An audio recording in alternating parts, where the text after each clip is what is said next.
I, uh, I haven't gotten anything from them direct. Oh, live in 5 live. Okay, hello.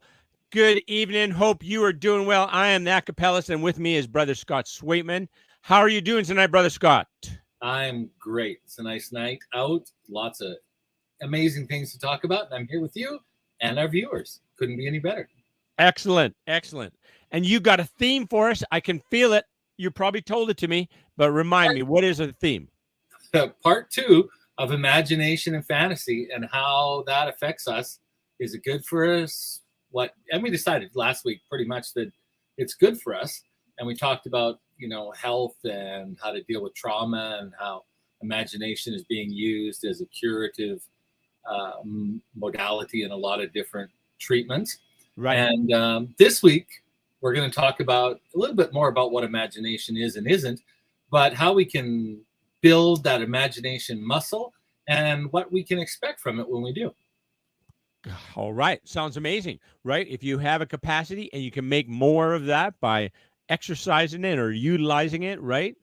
That and just appreciating that you can make it more than what it is, right? There's a potential for it to be so, right? Cool. All right. Well, that is awesome. Well, part 2. Lead us off. Okay.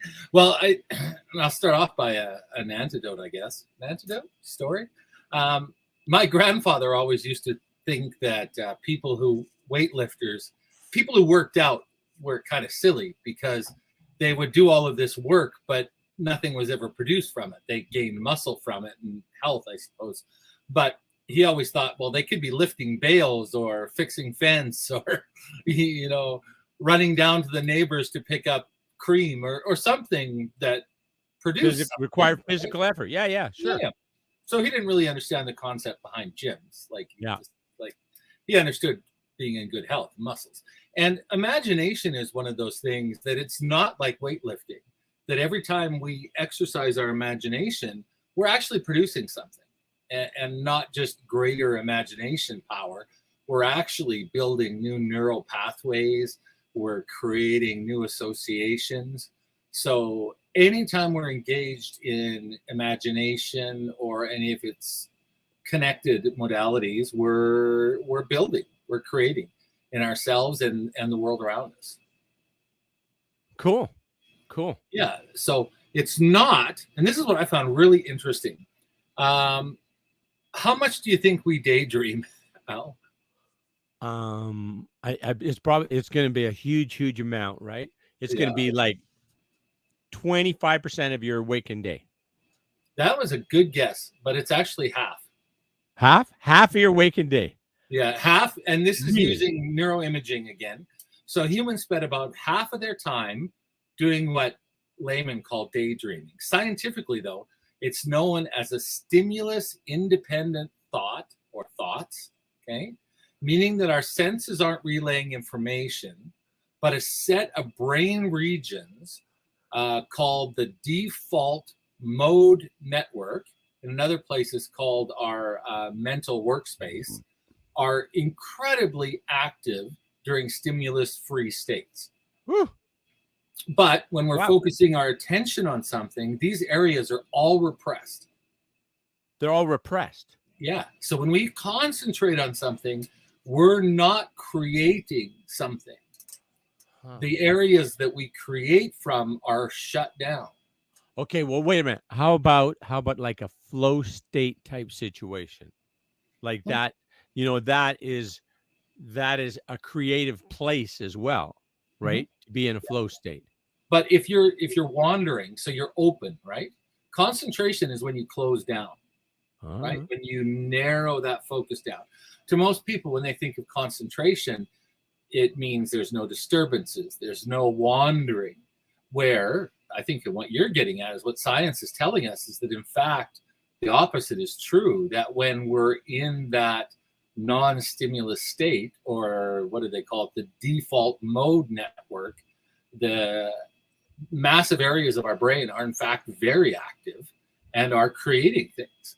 But when we concentrate, we shut all those areas down so that we can focus on one thing that we've usually predetermined. Interesting, yeah? Yes, tell us more. Well, and that affects memory. And then we talked a little bit about pi last week. We talked a little bit about the memory mansion thing, right? The intertwining of place and imagery is pi, Yes. P-I-E, they're backwards, and how greatly that affects long-term memory and your ability to recall things.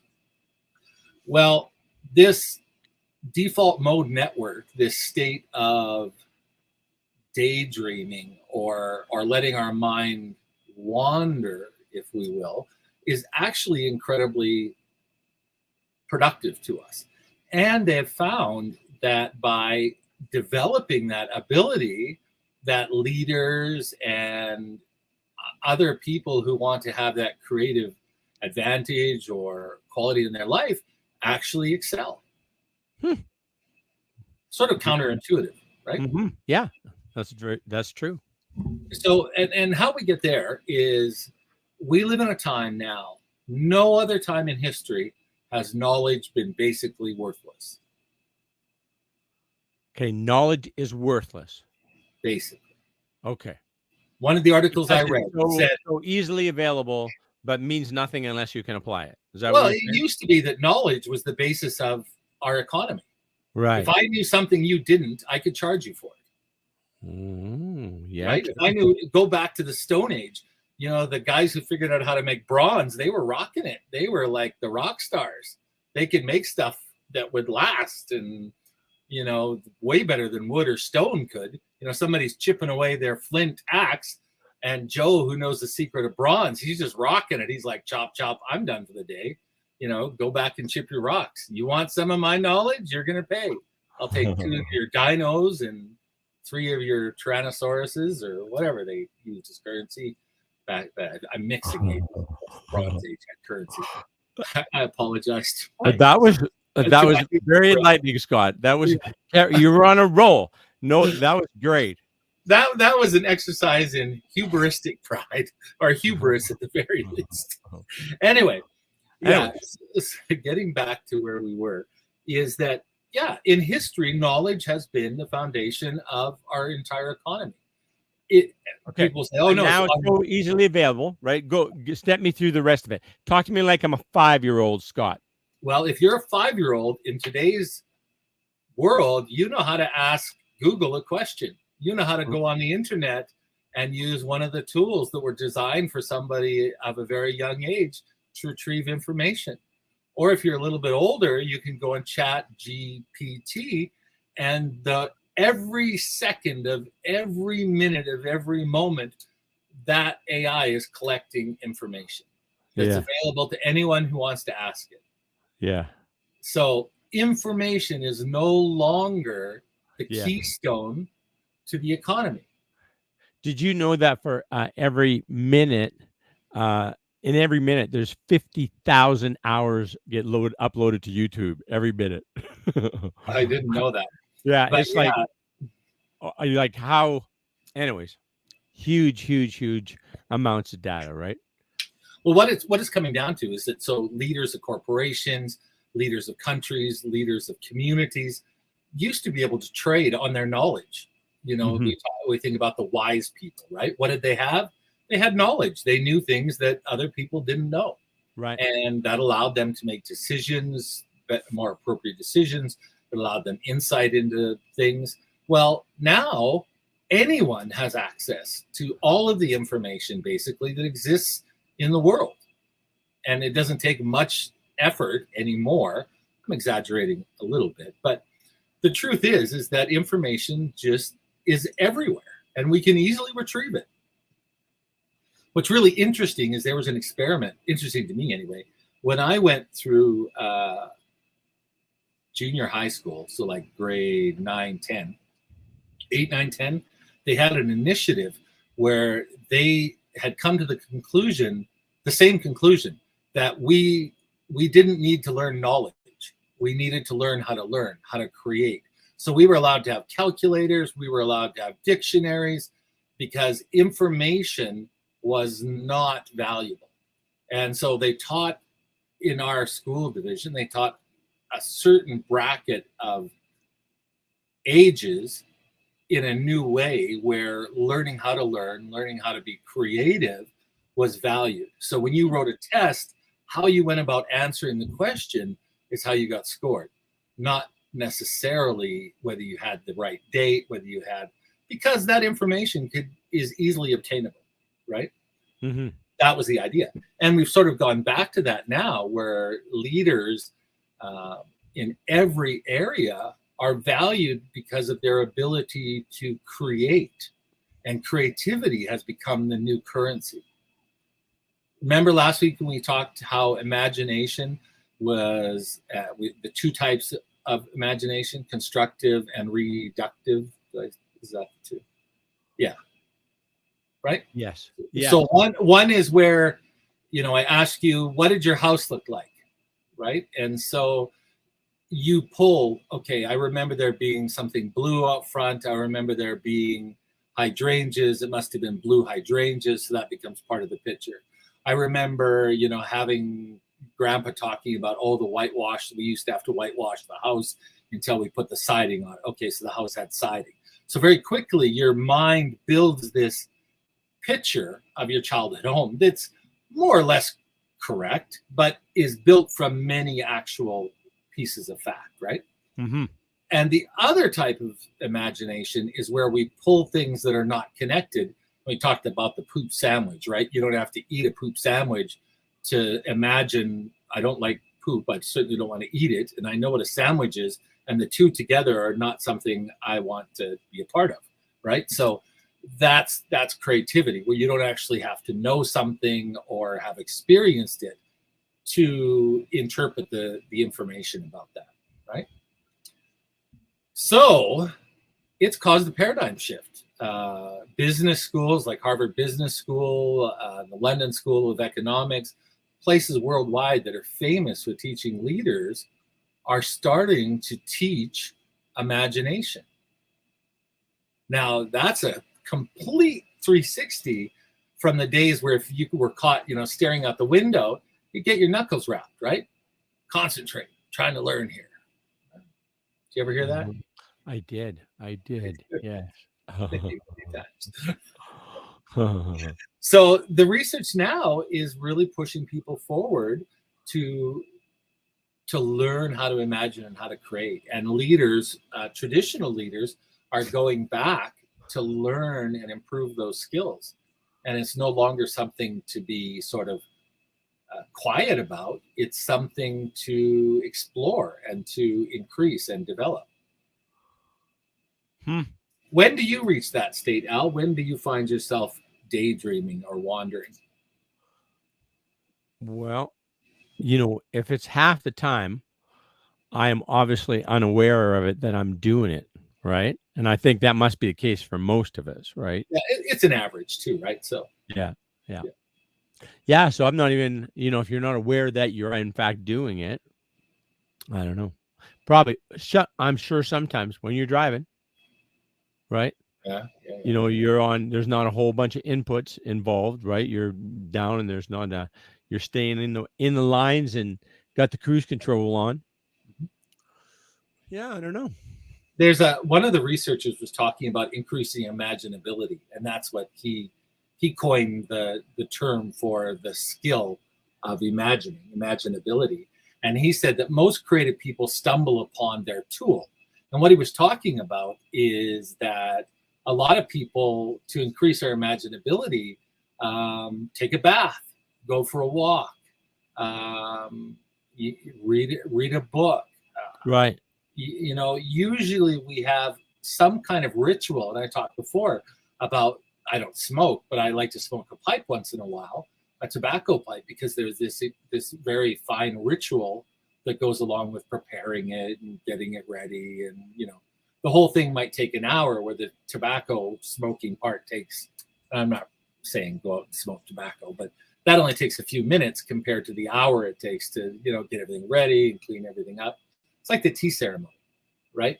It's about the whole, even getting into the tea ceremony room is a process of preparing yourself, where your mind can empty itself and follows through a ritualistic behavior. And so this scientist was saying that Rex Jung, he's a neuropsychologist. I was trying to remember which one of them said it. Yeah, and he said taking a bath, taking a walk, or a drink of bourbon can all be legitimate tools for increasing imaginability. Wow. I think when we think about it like that, and remember, when we do that, neuroimaging has proven that this whole working space of our brain, about 8 areas of our brain, are going crazy. They're active and they're firing and doing stuff. We think we're turned off, but our brains are not turned off. Our brains are turned on. So pretty interesting, yeah? It is. It is. And so what's the encouragement? Like, what the idea is, you want to be more, use your imagination more, or develop it more. And in what are the ways in which one does that? Oh, by the way, I want to do a tea ceremony now. I don't think I've ever done it. I can do one. That's part of what I did for the World Expo in 2005 is I was going to say they made me. No, they encouraged me to learn Chado because to help. Well, then you invite Carolla and I to a tea ceremony so we can have that experience. Yeah, I was gifted some amazing bowls made by like nationally treasured ceramic makers in Japan. One of them, the man is like one of 3 most famous pottery makers in all of Japan. And I was fortunate to get to know him when I was working on the Expo project. We struck up a friendship, and surprisingly, when it was all over, he just sort of quietly handed me a little box wrapped up the way Japanese wooden boxes do. And inside was an amazing chawan, a tea bowl that he had made for me to say thanks. And you can't even buy his stuff. Like, it's amazing. Just incredible artists. But I would love to share with you. And you know the artisan, you know the person who created that for you. Spent time with him staring into the fire. That was one of those. And when they fire a traditional kiln in Japan, it'll go for, 5 or 6, 7 days, depends on how big it is. And it has to be stoked the entire time. And they use graduate students. They used to use slaves or peasants, but now they use graduate students. And the masters are there. So these big, huge kilns go up a hillside, and they fill them in sections. And so the potters will be there to help out. It's a communal thing. We think of it like a potter would have his own kiln, right? And he would do his own little stuff. But traditionally, because it's such resource intensive, the wood they use has a lot of resin in it, so it burns very hot. And it's an amazing process. We should do a show of it. But I'd love to share Chado with you and Carolla. That'd be great. Yeah. Cool. That'd be great. Yeah. So what they're talking about in building your imagination is it's a process of forming new concepts, new ideas, new patterns without involving the senses, right? So, and I'm a little foggy on that one because I think even when I'm daydreaming, like wind and smells and like daylight coming through the modeling of a tree canopy can affect my daydreaming. You too, or am I alone in that? Well, it sounds like your senses this way, you're kind of merging them with what you're thinking about internally, right? Yeah, is that what you're saying? Right, okay. But they're defining it. They keep talking about it being sense independent. But I think what they're talking about is you're not like reading something or like actively listening to something. I'm more talking about that sort of aware that it's there without really focusing on it. Does that sound too mystic? You know what I mean, right? No, I'm not sure. I've gone over the deep. It was bound to happen at some point. Can I share a story with you? Yeah, not related, just a good story that I thought was amazing. Our coworker, remember where we were having the conversation? Did I tell you about where the girls and us all went? I sort of, the destination I was aware of, but I didn't know the details. Please tell me. Yes. Sure. So basically, Lindsay's 2 girls, and is it Richard's 2 girls that is part of the group that has the post, that owns the post, that created the post. They are they invited us to go up to the, hey, honey. Yeah. You tell Scott when I imagine it's only the imagination. There's no outside. Well, come here and answer. No, I'm not coming on TV looking for Okay. Say it again. When I imagine. Whoa. I'm having trouble hearing. Oh, sorry. Okay. When I have imaginations, there's no outside stuff coming in. They invited us to go up to the Corollas comment. So because he was asking you and you didn't have a, you weren't sure. I just thought he would want to know a different perspective. Okay, and so yours is when you're imagining, there's nothing else coming from the outside stimuli. No. All internal. All internal. Okay, got it. Good. Plus, I don't have pictures or anything. You don't have pictures. I can't do pictures. So what do you have then? Feelings. I guess. Feelings or emotions? Feelings. Feelings. All right. Well, thank you. That's interesting. And that, Sounds horrible, but You sounded great. And you look lovely. You certainly could have come and done it right here. thank you. All right. Okay, see you later. All right. Enjoy your show. no, that's Love you. I'm watching. that's All right. that's great because that's what they were talking about, and I don't experience that. So I've always have this sort of awareness of what's going on around me, which is part of the imagination. But Carolla says nope. Like the research is saying, when you can shut down all of that outside stuff is when your brain gets really, really active. Huh. But parts of your brain. I have to be careful there because other parts of your brain get really active doing other things. But one of the things they say to do to increase your ability and imagination, just pull this up here, is they talk about doing it in different steps, right? So the first thing that you want to do is you want to start by increasing detail in an image. So, and this again is just some researcher's idea, some psychologist's idea. There's no wrong way to imagine, I don't believe. But so they say the ways you can improve your imagination is, so imagine your first car. You can probably do that, Al, right? What was your first car? 1956 Ford Crown, no, Mercury? Ford Crown Victoria. Okay, Yeah. so when you imagine it now, you probably have a pretty good image of it, but there's not a lot of detail, right? So what they're saying is that to build your imagination, open the door to the car. You know, what color was the paneling? Can you remember what, was there an old style dimmer light on the floor? Were the mats really worn or were they replaced? And so you start. Let me interject. Yes. Interject on that very car. The covering on the seats was shabby, and then we took it off, or we pulled at it and opened it, and the actual original factory color, it was the same pattern, right? The pattern that was over top was just the covering over top of the actual real one. So I am now the owner of this car, and I'm driving it like it's a new car because I got brand new seat I'm sitting on. So, but that's a wonderful detail, right? And you brought that detail into focus.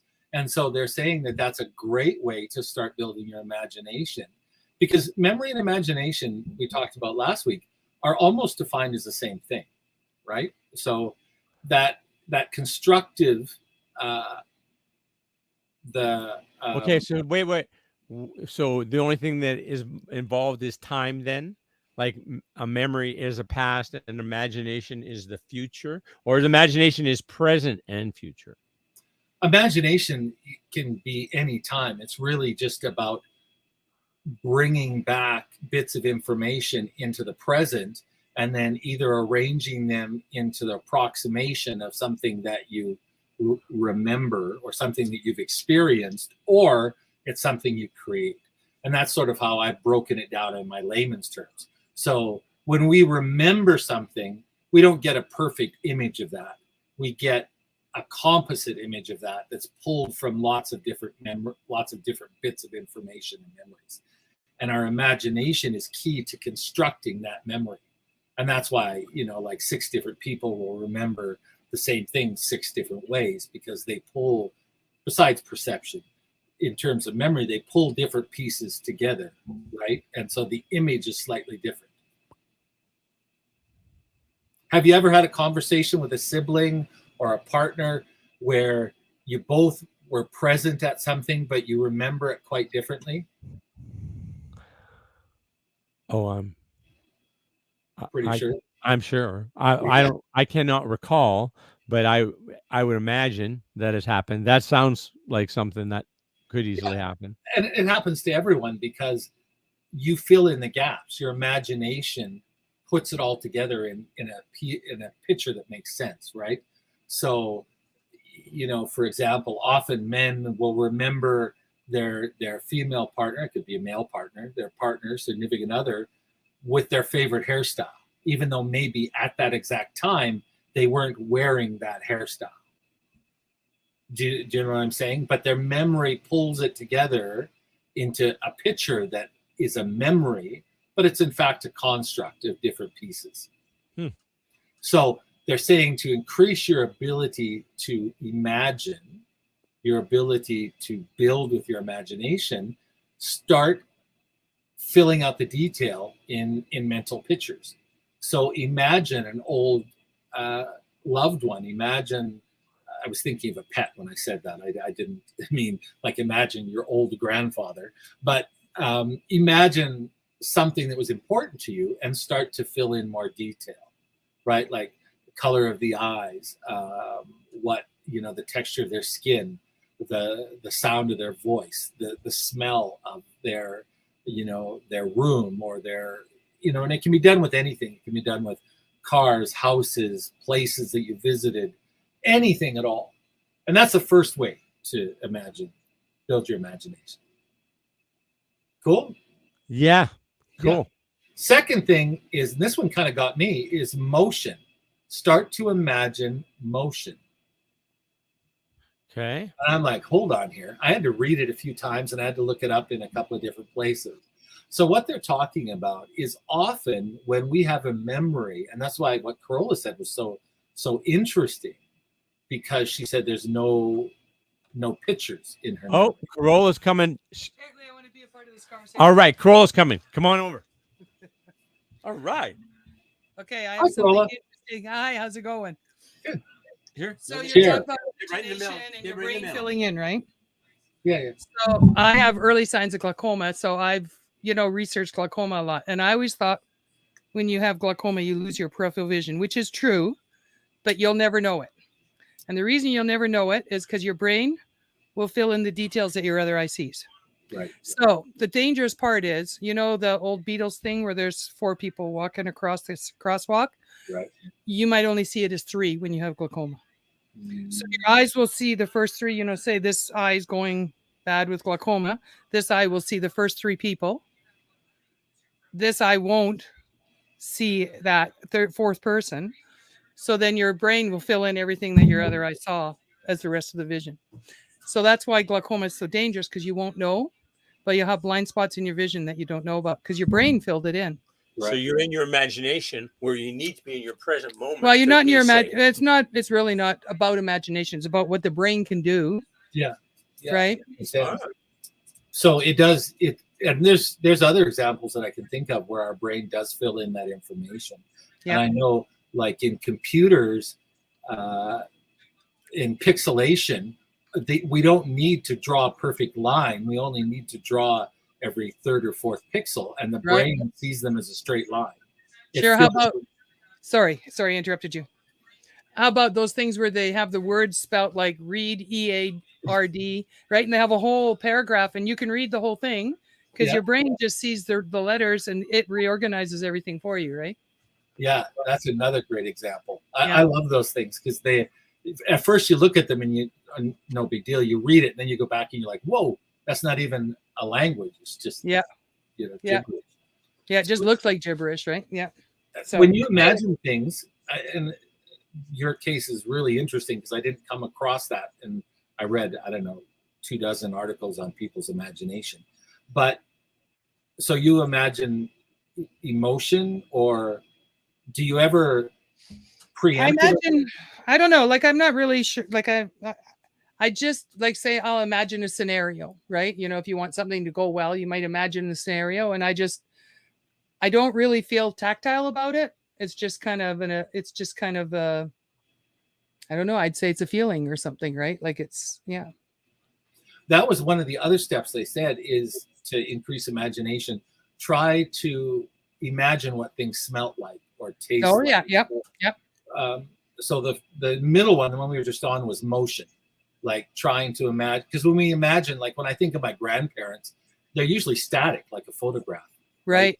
Unless I'm imagining something they did, and the neurologists were saying that if you try to add motion to your imagination, it actually improves your ability to imagine, because you have to, as you were talking about, you sort of have to, your brain has to fill in the next step.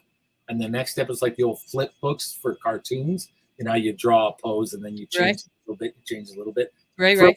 And then it looks like they move. So yeah, that's interesting. I wonder, have you ever tried to imagine something? Yeah, I do. Like even when they, you know, like you'll think of a pink elephant. I get the feeling of pink. That's all I get. I don't get an elephant, right? Like I don't know. Not a lot anyway. Yeah, it's different. There's and I can't remember what it's called, but there's people who can like taste color, or they smell and sound, or do you know what the name for that is? Where senses are not cross-wired. It's not a disability, but it's a very unique condition where, for example, they hear color. Yeah, that's interesting. Yeah, if they hear your voice, they hear a series of color. And where, you know, we hear a tone or a whatever, the vibration generates that. It'd be interesting to explore what the neuroimaging of what's happening when you imagine that feeling or that pinkness. Because most of us first imagine an elephant and then we superimpose pink over it, right? Yeah, yeah. Do you remember there's that book, The Brain That Changes Itself? I think it's Dr. Norman Doidge, I think it is, I believe. Yeah, sounds right. Yeah. and he talks about people who have had, you know, serious brain injuries, that kind of thing. So that part of the brain that's supposed to do something is never going to do it again.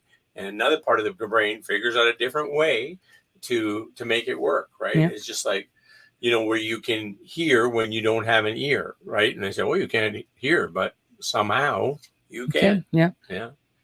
There was it's not so popular now, but there was a lot of research 50 or 60 years ago on ghost limbs. When people could still feel with an arm they've lost or a hand. And I recently saw it was sort of an act, but what they were doing is they were showing they had a fake arm. They would have somebody place their hands on a table where there was a divider, so they couldn't see their other hand. And then they would they would put like a fake hand there and hit it, and the person would react as if their hand had been hit, and they weren't in on the storyline. And it's sort of that idea, like you said, not only can our brain superimpose images, but also senses. We can feel things that we're not actually feeling, or not in a traditional way. Yeah, that's pretty cool. I've seen that. Another one that I was just thinking of, there's a book called Drawing on the Right Side of the Brain, and by Betty Edwards. And she talks about drawing things upside down. Right. And so, you know, Alan didn't believe it. And Alan has never professed to be an artist. And he drew, like, it's a Van Gogh picture that she has in her book. And it's a man sitting in a chair. And Alan did a really good replication of it upside down. And then the reason being that normally if we think eye, we already have a preconceived idea of what an eye looks like. We don't actually look at the subject. But if it's upside down, we actually have to look at it because we don't have a preconceived idea anymore, right? Michelle took an art class like that where the instructor had them draw upside down. Yeah. And it was really troublesome for a lot of the artists because, like you say, not only is there preconception, it becomes a reality, right? Yeah. I know when we had the schools in Japan, we were very strong about if we said draw an apple and a child made a blue apple, that was perfectly acceptable. if we ask for a red apple, then okay, then it should be a red apple. But just the concept of apple is open. I mean, I'm always surprised at some of the creatures that you see that look like they should be impossible, but they're real. They don't follow the rules of evolution or common sense for that matter. So yeah, it's amazing how quickly we form reality that's unbendable to us. Yeah. Right? Yep, totally. And how easily we can change it by putting it in a different perspective too, I guess, right? Yeah, we used to take the kids to the aquarium and do math there. We used to do a lot. There's some great research coming out of Finland. We had a couple teachers from Finland with us there. And, traditionally you sit in like a classroom and it's structured and this is the environment for learning. But we would go to the aquarium and study math, or we would go to the art gallery and do, something completely unrelated, another topic. And I think it's quite related to the idea that when you daydream, actually you're learning a lot. That your brain, when it's outside of that focus mode, which is really shutting off parts of your brain, you can learn much faster and deeper than not. So isn't that, I know I change pipes. I used to change pipe a lot. And while I was walking around, I'd have, you're kind of mindless doing this, right? I would have some fantastic good ideas, right? And unfortunately, by the time I was done changing pipe, they were usually gone. So if you don't write them down, they're gone. But, just that inactivity, that, whatever it is, it allows your brain to just poof, right? Do all kinds of stuff that is not normally doing. That the neuropsychologist that I quoted, Rex Jung, was his idea of a imaginatory tool where walking was quite common. And often when people go for an evening walk, they're solving problems for tomorrow by imagining. Yeah. They think that their mind is clear, right? I need to go for a walk to clear my mind. But actually what they're doing is they're solving problems so they feel more relaxed afterwards. Yeah. They've actually That done makes sense. work. Yeah. Yeah, that's cool. Very cool. Don't you find animals, though, when you ride, don't you find, for me, when I was doing a lot of riding, it's almost a meditative state. For sure. You're in the flow. Yeah, you're in the flow, right? Yeah, totally. I find animals are great for taking you there. Yes. I think they exist there a lot more than we do. Yeah, you're right there. Yeah. Well, how did you two want to close off? No, I'm fine. Great. I want to go to Crowley's show next week, Al. I'm sorry, brother. I love you. No, that's fine. You're great at this. You can take over. I'll just set up the tech. I'll sit there and you two have the conversation. Let's do it that way. Well, today anyway. No, it was good. Very interesting, and Yeah. a lot to think about. And I would like to learn how other people imagine and dream. And in researching all of this, the one sort of albatross around the neck of all of this is nobody understands what dreams are. Mm-hmm. They know that there's a lot going on when we dream, and people say, well, it's something you've experienced or a problem you're trying to work out. But then you can come up with 1,000 examples that it's none of those things. Mm-hmm. And cases where a dream shows you insight into something that you shouldn't know, and you do know. Like, people have accused famous writers of being time travelers because they write about things that come to reality, right? And people say, oh, I saw it in a dream. Where does all of that come from? Years ago, Alan, for Christmas, had a pair of chaps made for me, and I had this fella from Cardston do it. And when I got the chaps, the line of frills are supposed to go down like your inseam on your pants.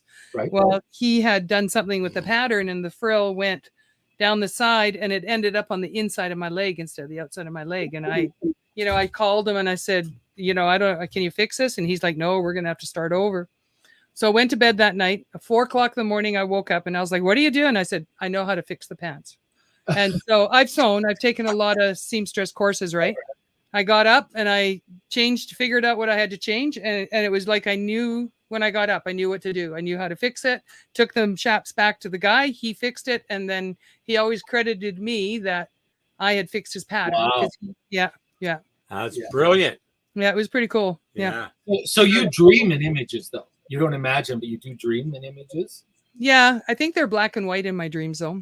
Oh. I don't know. Like it doesn't. But you said it's more of emotion.